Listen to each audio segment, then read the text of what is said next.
Hello students, welcome to our YouTube channel.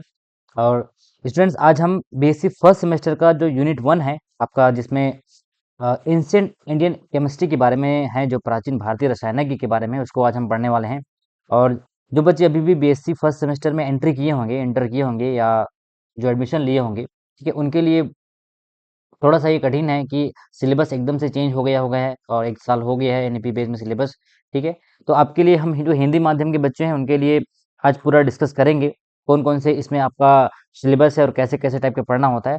तो ये जो आपका पूरा जानकारी आपको दूंगा। इसमें 4 ईयर इंटीग्रेटेड प्रोग्राम है जो एनईपी के बेस में आपका बीएससी का पूरा सिलेबस डिजाइन हुआ है। और इसका प्रोग्राम का नाम है बैचलर इन साइंस, जो आप बीएससी के लिए इसको पढ़ते हैं, बीएससी के लिए पढ़ते हैं।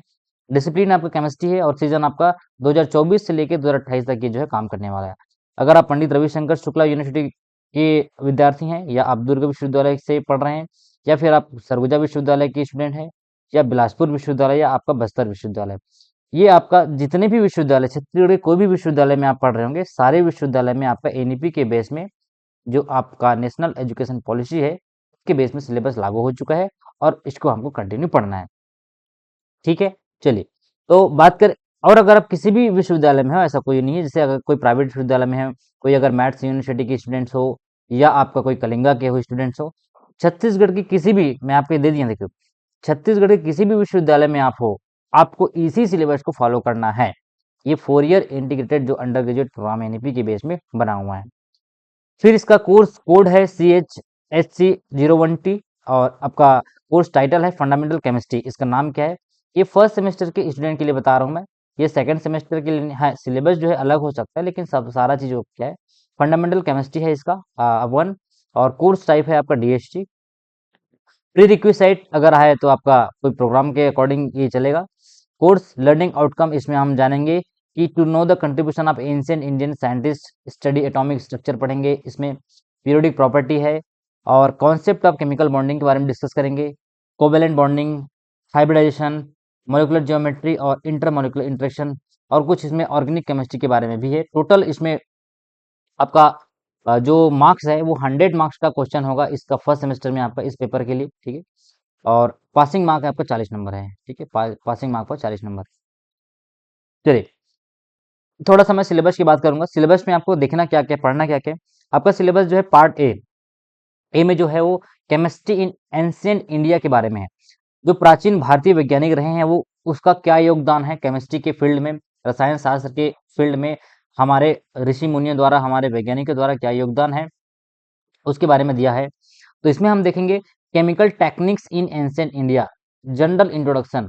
इसमें देखेंगे जनरल इंट्रोडक्शन मतलब क्या होता है आपका, परिचय।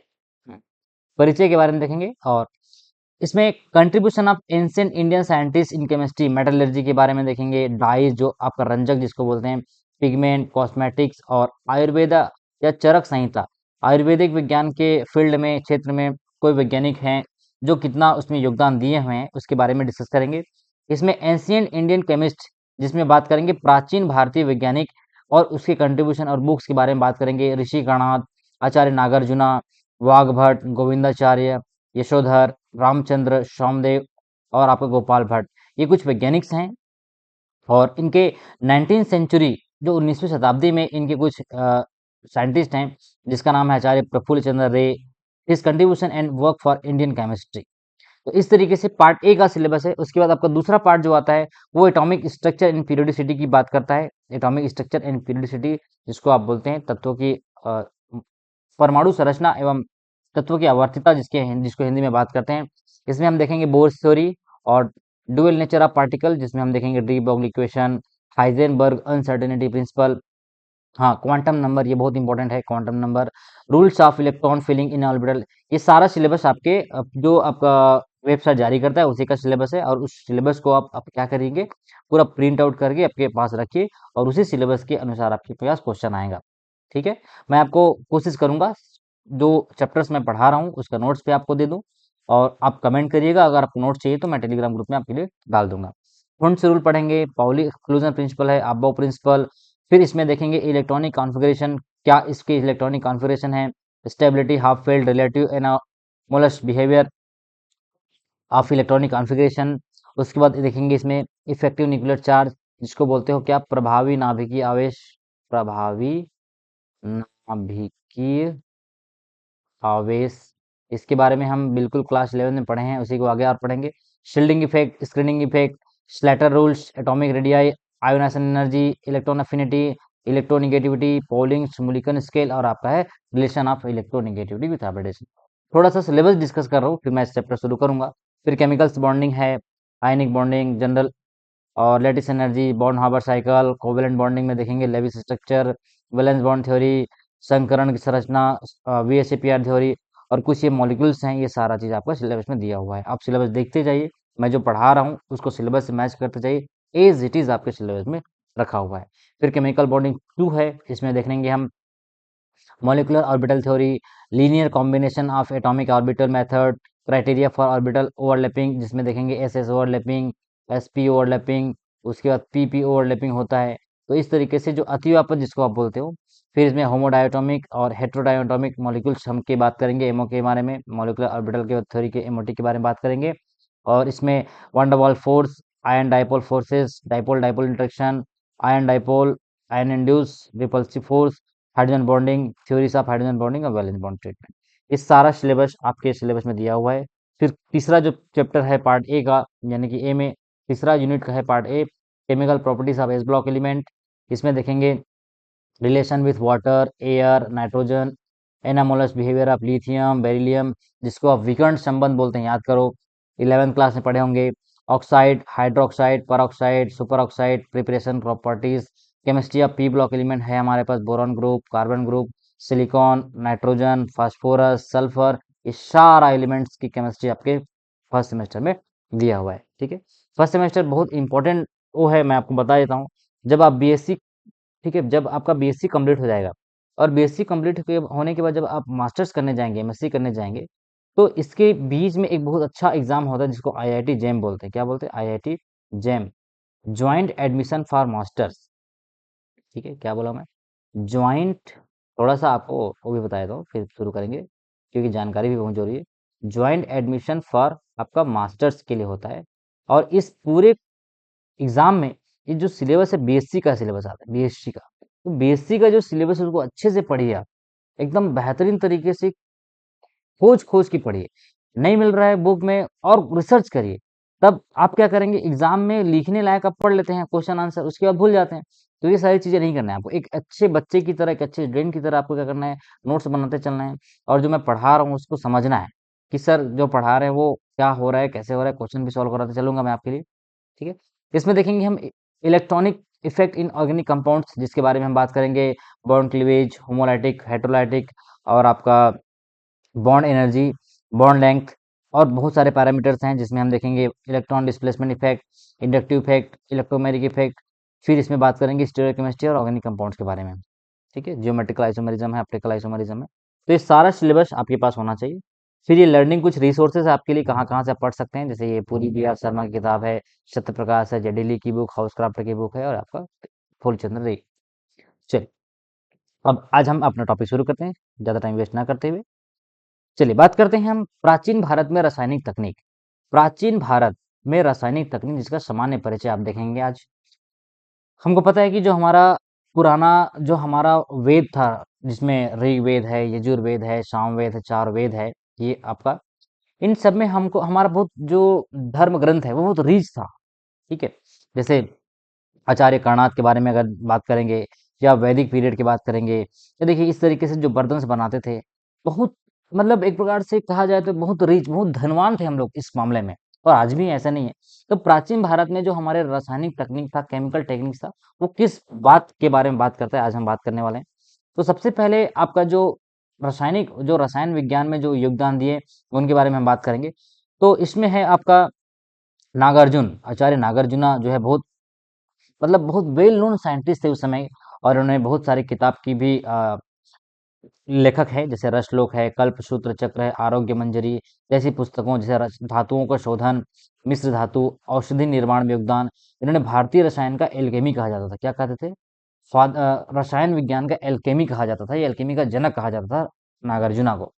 और वाघभट्ट, वाघभट्ट कौन है?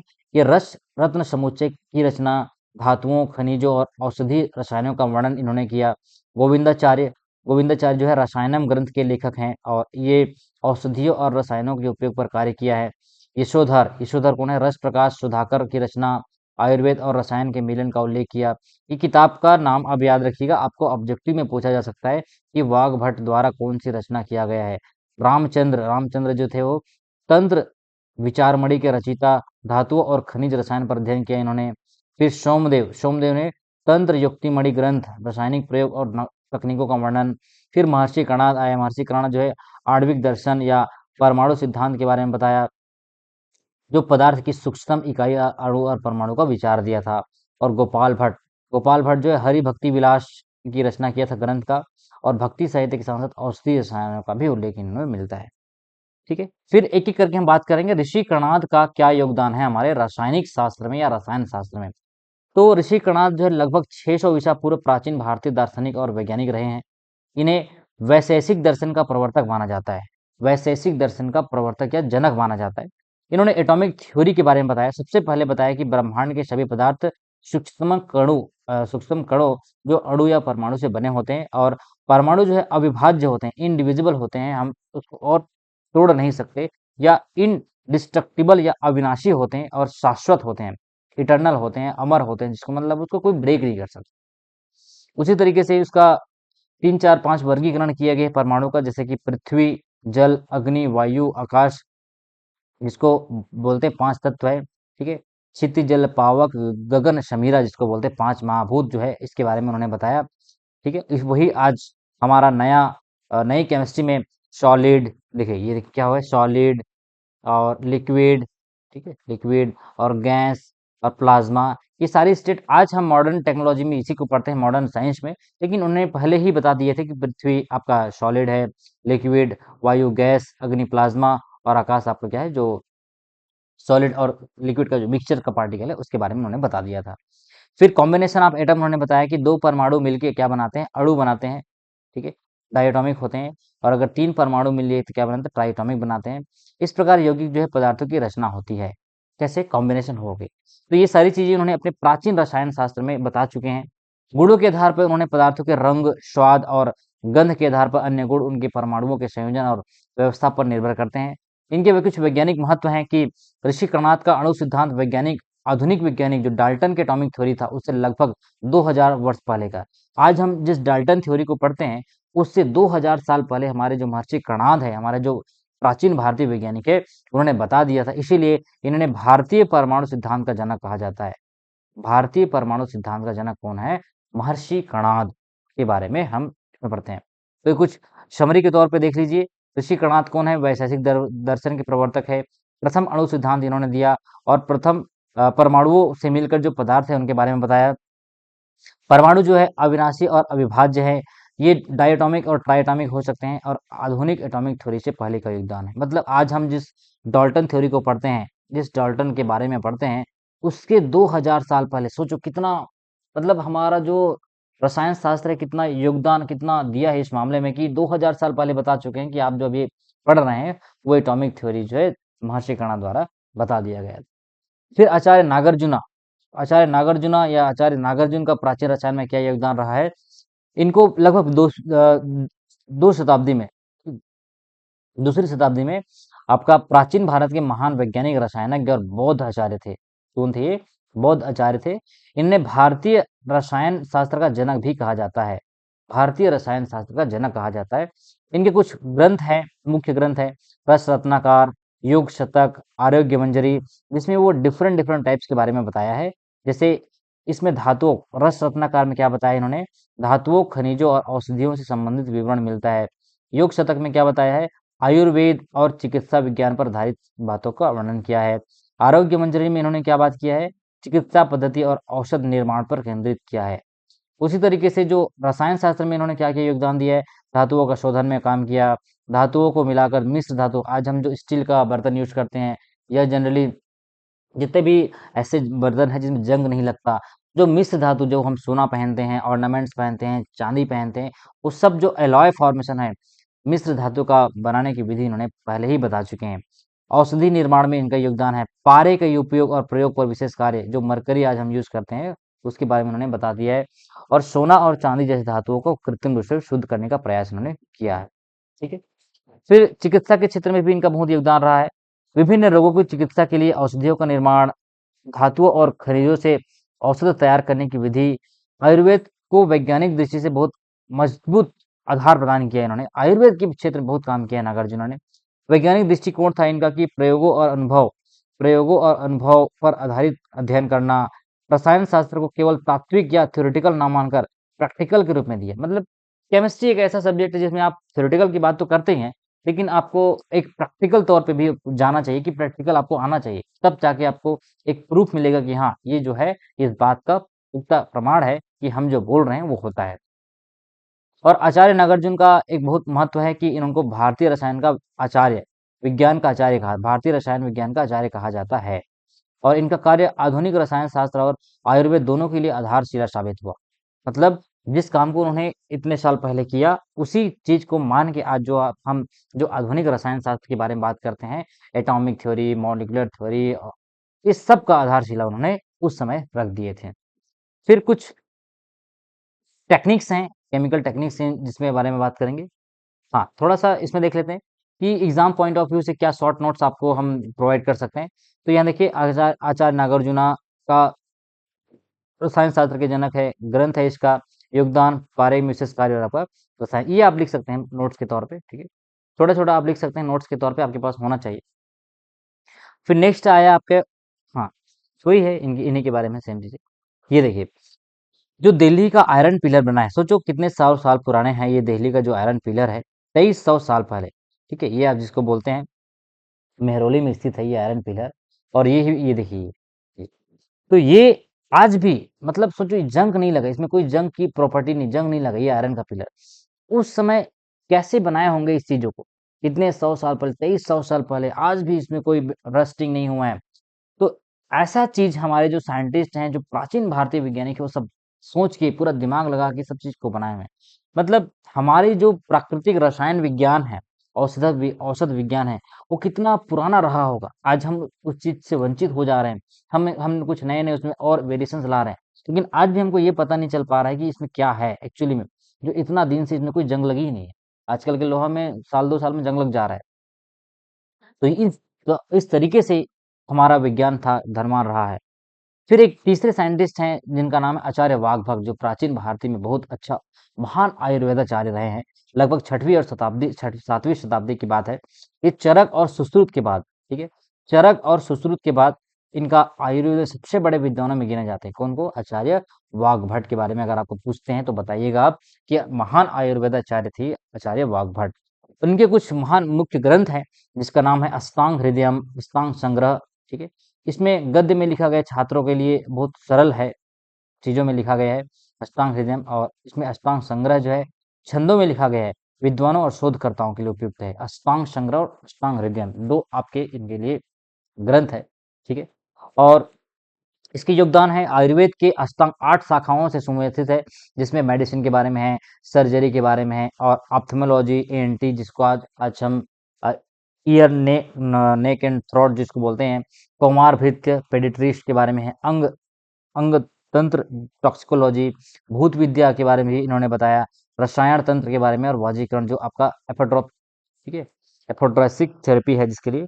तो रोकथाम की जो जितनी भी बीमारी है उनके रोकथाम के लिए, स्वस्थ जीवन दिनचर्या के लिए और ऋतुचर्या पर विशेष बल दिया इन्होंने कि आपका जितनी भी योग विद्या है और आयुर्वेद जो विज्ञा है इसके लिए बहुत उन्होंने बात किया था।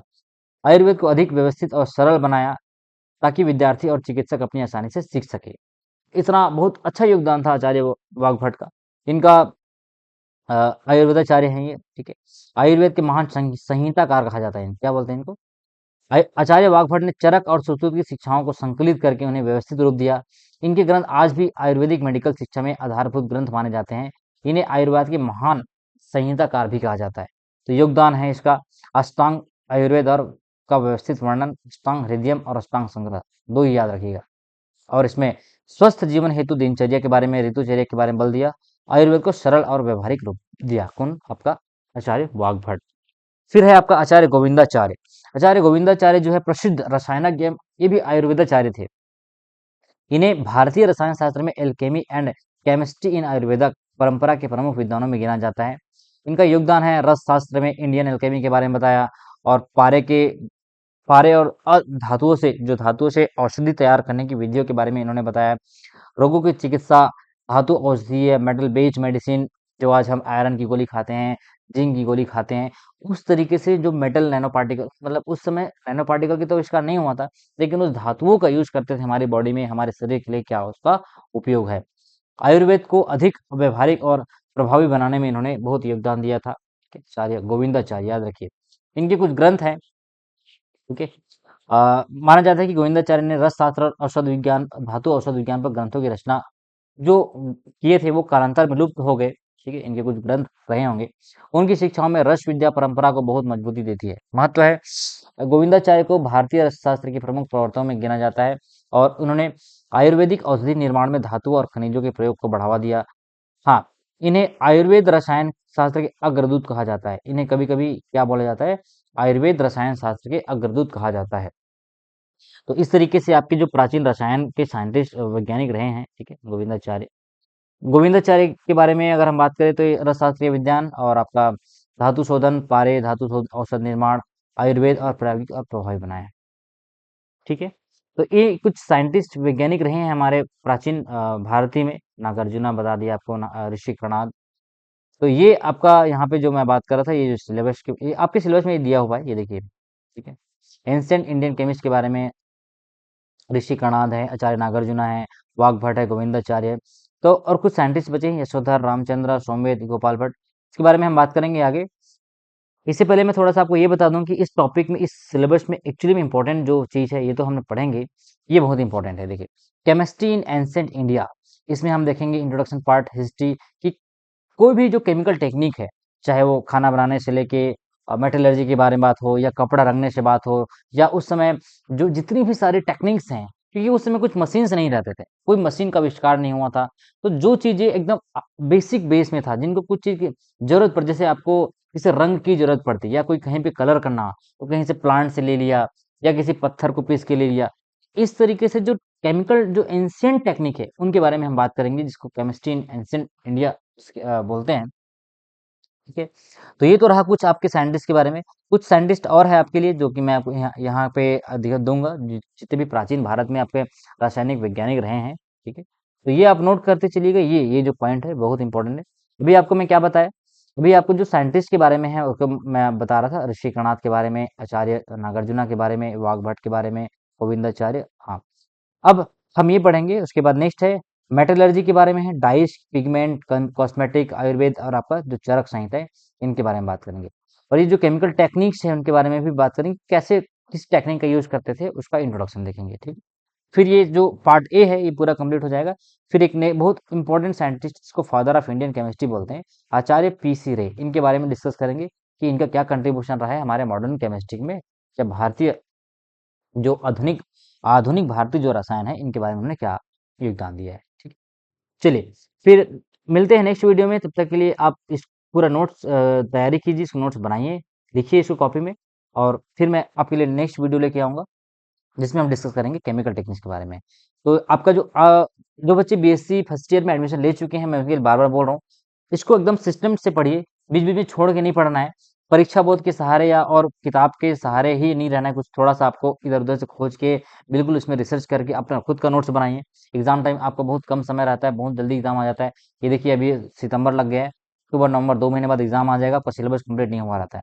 तो मैं कोशिश करूँगा जितना आपके लिए, मैं पूरा सिलेबस तो नहीं कर पाऊँ, जितना भी करूँगा आपके लिए पर्याप्त वो रहेगा। ठीक है?